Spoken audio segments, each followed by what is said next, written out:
Welcome back to Grassroots Media. Welcome back to this week's edition of the Marathon QuickStops Eddie Spradlen Show, where we cover everything inside of Burley Stadium with the Greeneville Greene Devils. As always, I'm joined here with head coach Eddie Spradlen. Coach, how we doing this Monday? Good, man. Thanks for being here. Absolutely love being here in Burley Stadium again. Got a little bit of a different setup, third week in a row now. We were on about the 50-yard line, had to plug in Marathon QuickStops once again. Shout out to them also. We're here just to show you a different view of the stadium, I guess, now behind us. And it'll be a while before you step back into the stadium now. I know you started with 2 home games. You'll be on the road for a little bit. You started that road stretch this past Friday night, which was your first Region 1 4A game also. As we previewed last week, you played Cherokee in Rogersville, came out with a big 46-0 win. We always talk about how important it is to start Region play 1-0, and that's certainly what you did. How great did that victory feel? You know, it was good for our football team. Emotional week last week with some stuff going on, but you come in there and a big region opponent. Cherokee's a much improved team. They come in the game 2-0, two big wins. So we're excited about that game, getting region play, and the kids played really hard. And I know you had 402 yards of total offense. The defense once again pitched another shutout and only held them to 157 yards on defense. So it was another one of those games like we've talked about with Tennessee High and Dobbins Bennett, where both teams did exactly what they needed to do, and you really couldn't say one team won you the game over the other because both played exceptionally well. How proud were you of the offensive and defensive performances? Really, proud of offensively. Our offensive line, they were doing a lot of different things to try to slow our run game down, some stuff that's kind of not really sound, just moving people different ways, but we were able to make those adjustments, come off the football. Our offensive line's playing really good right now. I got to really brag on that group. As a whole, they're coming off the football. They're playing really physical against some good defensive lines, so it's been good to watch that all season. But when you got we're trying to, on Friday, our game plan is trying to get a few more people involved, and we were able to do that with throwing the football a little. Getting Terrence some catches out there, Zayden some more catches, and getting Cole Franklin involved in some. So it was good to get those guys. But like always, Carson ran the ball really hard, had another 3-touchdown night, and Caden Ball had another big night throwing in, running the football. Usually I go straight into the offensive performances first, but I want to talk about the defense this time because we don't show them as much love as they deserve because, as we've talked about, you've allowed, I don't know the percentage, but through 3 games you've only allowed 1 score so far this year, and that was the game against Tennessee High. If you go through that log, you've got Hayden Moore that led you with 5 tackles and 2 assists this game. Quentin Humphrey had 3 tackles for loss, which is huge, and then as a defense you had 3 total interceptions with Zayden Anderson, Isaac McGill, and Taryn Clarity each getting 1. So the defense once again pitched another shutout. Usually the top names on those lists are C.J. Reyes and Drew Armbrister. Taking nothing away from them, they had another great game alongside Brandon Iezzi. But we've got some new defensive leaders this week that we could talk about. Yeah, Big Quentin Humphreys, we've played him some at defensive end, played him a lot at defensive tackle this week, which is good for us. It's just we were able to rest Brandon Iezzi on defense a lot this week. But, big, like you said, he had 3 TFLs there.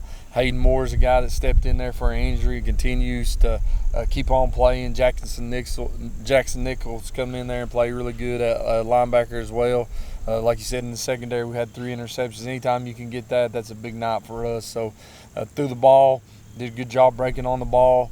I think their probably biggest pass play of the night comes with like 2 seconds left in the game. They got their starters in and trying to throw it up.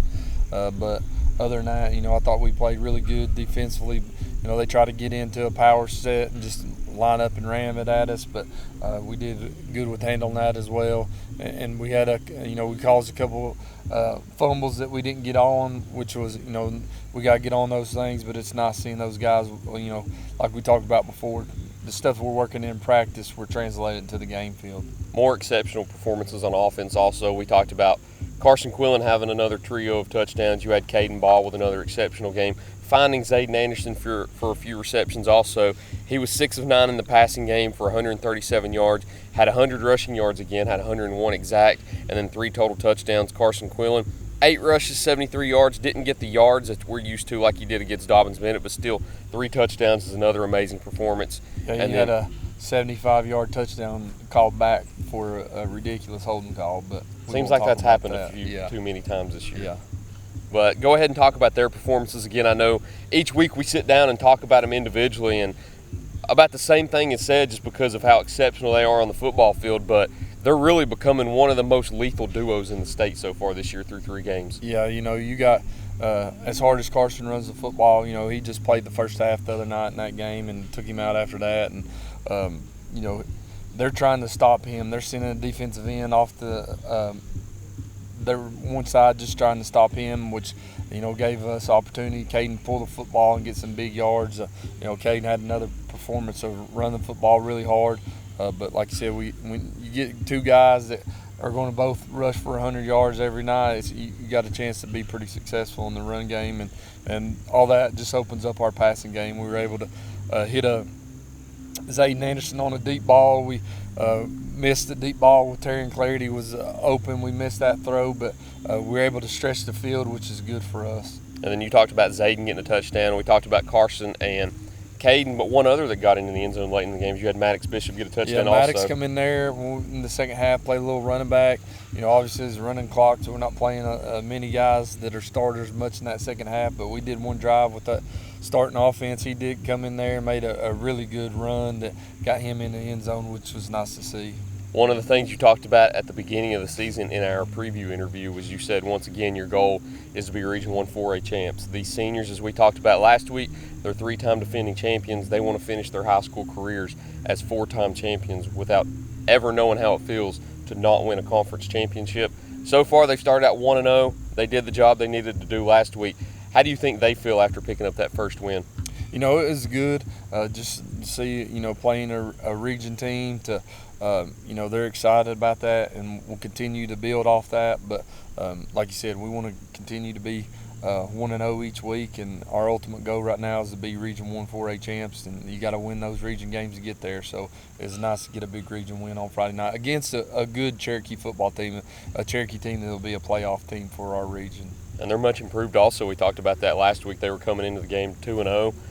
They should win a few games in that region this year and make it to the playoffs. Don't know what seeding, of course. It's 1 game in, so really don't know how that's going to fall, but they should be a playoff team come week 11. But you've got a few more weeks before you step into region play again, but you've got more big boy football this week. Yeah, for sure. We talked about Dobbins Bennett week 2. The game that I think more eyes will be on will be this week at Alcoa. We'll go ahead and talk about that after the break, though. We need to get a few messages in first and get a word from our sponsors. So we'll be right back to talk about that Alcoa game on Thursday night here on Grassroots Media.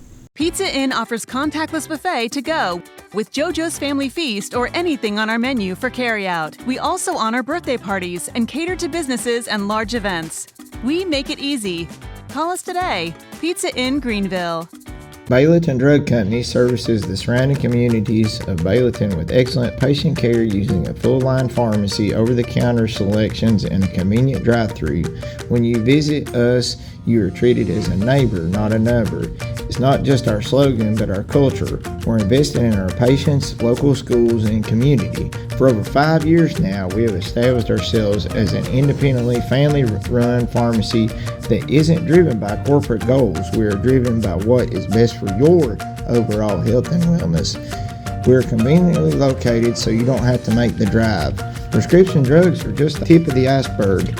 We also offer natural remedies, essential oils, at-home medical needs such as walkers, rollators, bath accessories, as well as wound care products. And coming soon, basic urgent care services. What makes us better than other drugstores out there? When you frequent Bayleton Drug, you will receive professional, courteous, and friendly service that goes above and beyond any other pharmacy in the area. Remember, you're a neighbor, not a number.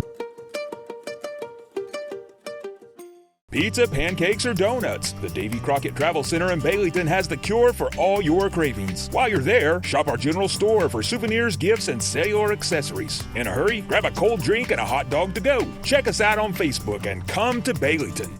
Welcome back to Grassroots Media. Welcome back to this week's edition of the Marathon QuickStops Eddie Spradlen Show, where we cover everything inside of Burley Stadium with the Greeneville Greene Devils football team. As always, I'm joined here with head coach Eddie Spradlen. So we've got more big boy football this week. Oh yeah. We've got the game that all eyes will be on. All eyes were on this game last year on Thursday. It'll be another Thursday night locally televised game. It'll be Thursday night rivals. Is that the name of it? Or A Rivalry Thursday. Rivalry Thursday. That's what it is. I get them and WCYB confused, but nevertheless an important game. Oh, yeah. We know how it ended last year with the lightning delay and the weather canceling it in the second quarter, and it was never made up and ruled a no contest. This year, we're hoping for good weather. We want to get that game finished because I think everybody wants to see who a victor would be in the Alcoa Greeneville game. How much excitement is there in your locker room going into this game Thursday? Oh, there's a lot of excitement. You know, last week we're trying to tell them guys don't be looking past Cherokee to make sure and try to look towards Alcoa, but you know, those guys have been looking for this one for a while. So it's going to be a tough battle down there on a Thursday night, hostile environment, a lot of fans, but you know, it's a game that we're looking forward to. Are you bringing in some of the same game plan from last year? Because even though you only played about a total of 22 minutes in that game, you did a great job at stopping the Tornadoes offense last year. Yeah, you know, you know, it's going to start off with just who's going to be more physical up front on both sides of the ball. And, you know, it was a battle both ways last year. We gave up a cheap interception that they got a touchdown. We were able to drive the field on them, and they didn't have much success, you know, moving the ball defensively. So we hope we can continue that. But, you know, a really good football team who's played some really good teams up to this point with Ravenwood and Bearden. So they're battle-tested for sure, and like we're battle-tested. So expect nothing but a big-time game, but it's going to come down to, you know, physical toughness in this game, who's going to win at the end of the day. Do you prepare any differently for teams like this in Alcoa? Because I know for the boys inside the locker room, they don't need any extra motivation to get psyched up for this game. You're playing Alcoa. We know how many straight championships that they've won at the level of 3A. So is there any different preparation in going into this game? You know, we're going to continue to prepare the same way that we do each week. Obviously, there's going to be a little more focus by everybody in the program, from the players to the coaches to everybody. So, you know, everybody's dialed in a little more. Everybody's probably going to be on the edge and during practice a little more. So looking forward to a good week of practice. Like I mentioned before off air, we started our preparation last night and on Sunday evening and got a good Monday practice in. Today we'll start our normal Tuesday practice because everything's bumped up a day. So looking forward to a good practice today and see what we can do to make sure we're ready for a big-time football game. Another thing that I want to talk about, too, with heavy hearts is there was a tragedy that struck this community on Saturday night also. Sunday morning, everybody woke up and found out the news that a former player of yours had passed away on Saturday night. And going into this game against Alcoa, do you think that there's going to be a little extra motivation for some of those players to play through his honor? Yeah, you know, without a doubt, you know, like you mentioned, really tough situation to wake up to on a Sunday morning. You know, losing Charles Dabney, a kid who was an all-region player here, that you watch him played lights out all the time, physical guy, loved to run around and hit people, you know, play with a lot of energy. So that's one thing that you got to honor him by how hard you play and continue to lift him up and his family in this difficult time. And, you know, our players are struggling right now just because, you know, they're really close, especially those juniors and seniors are really close with him last year. He's a guy who never met a stranger, real outgoing person, real, you know, was buddies with everybody. So, you know, somebody that this community program will be missed for sure. You know, a couple of weeks ago, he's down there on the sideline after the game, just hanging out with the players. So, you know, it's going to be an emotional few days, but, you know, we got to do our best to honor him and go out there and play like he would want us to play on Friday or Thursday night. No better game to do it than against Alcoa, too. That would be the best way to get a win is through his honor, too, against a team like Alcoa. And in a team like Alcoa, when you take the field against them, you know what you're going to expect. You're going to see a lot of high-level talent. You're going to see some 5 stars. You're going to see some D1 level talent on that field. So when you take the field against their offense, what are some formations that you expect them to run on offense? You know, they're going to run a lot of stuff with the tight end or H-back because, you know, their best player, like you mentioned, one of their best players is the tight end and Eli Owens. So, you know, he's Michigan commit. So, you know, he's you got to make sure you know where he's at every play. So he lines up, you know, a lot of times the H-back tight end, they'll line him up at slot in the 2x2 situation. So you got to make sure and find out where he's at. But, you know, they're going to play with the tight end and H-back majority of the time. Even if they bring in, they'll play with 2 tight ends. They're going to line up and run the football at you to open up their passing game for sure. And I know with their H-back, it's a little different than you're used to also because it's a transfer student that you've never seen before either. Is there any preparation for that going in, seeing Condis Cherry on the field, a player that you hadn't seen before last year? Yeah, he's a kid who plays a little, in the secondary for him. So, he's played in those games, so it's, nothing big that, that stands out that we've not seen that we're expecting them to do. So, most of that stuff we've seen what he's going to do. On defense also, you mentioned that he plays a little defense. You've got some other D1 level talent that's going to be playing defense too for them. So whenever your offense steps on the field, what are some of the things that you're going to try to run to get past their defense? I think it starts up front like always. We got to be able to run the football. It's going to be hard yards, so we're going to have to depend on Carson to really hammer them yards out and hopefully be able to bust one. They're changing up what they've done on defense than what they've done in the past.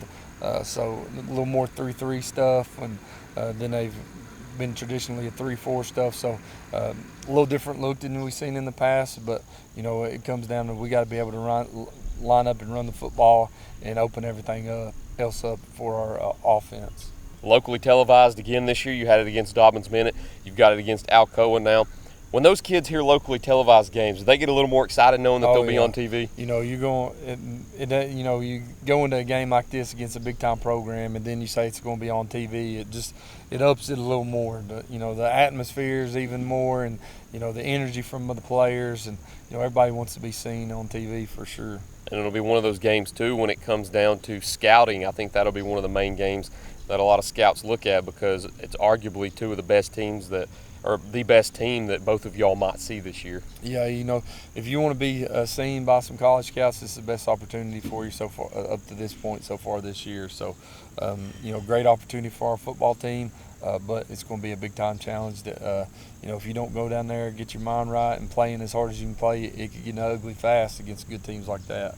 And I think one example that we can bring up of that is Emmanuel Dixon last year. Those Dobbins Bennett and Alcoa games, he played lights out. I mean, he was basically lights out every game for you last year as a senior, but those 2 games against Dobbins Bennett and Alcoa, I think he showed out the most, and might have been because he knew it was locally televised. Yeah. That's the games that the scouts' eyes were going to be on, but it's a little different when you know you're going to be going against a team like that because I think a lot of those kids maybe not think that the scouts are going to be watching, but at the end of the day, I think when they hear locally televised, they know, like, hey, more eyes are going to be on us. This is the time to shine the brightest. Yeah, for sure. And you go into a game like that, nobody's going to pick us to win. Everybody's going to pick Alcoa. So, you're the underdog, and that's what we want to be. So, you're going to have that mindset. You got something to prove. We got something to prove. Go down there in a hostile environment against a really good football team and see where we're at as a football team. I think that's something I'd forgotten about until you just mentioned it. Last year's interview, we talked about that, how not many times throughout a season are you the underdog. You may be favored every single game that you play in, except this game. I think a lot of people would see Alcoa as the favorites going into this game. Do you like that underdog mindset? It makes you in a big game, it makes the guys that you can depend on, they're going to stand up a little more. Nobody wants to be counted out or say you're going to get beat just because somebody's picking a score. So hopefully use that as a little motivation, get them going, and make sure that we're ready to play at our best. And when you play on Thursday night too, as always, the last question that I ask each week, you have 3 keys to the game this week.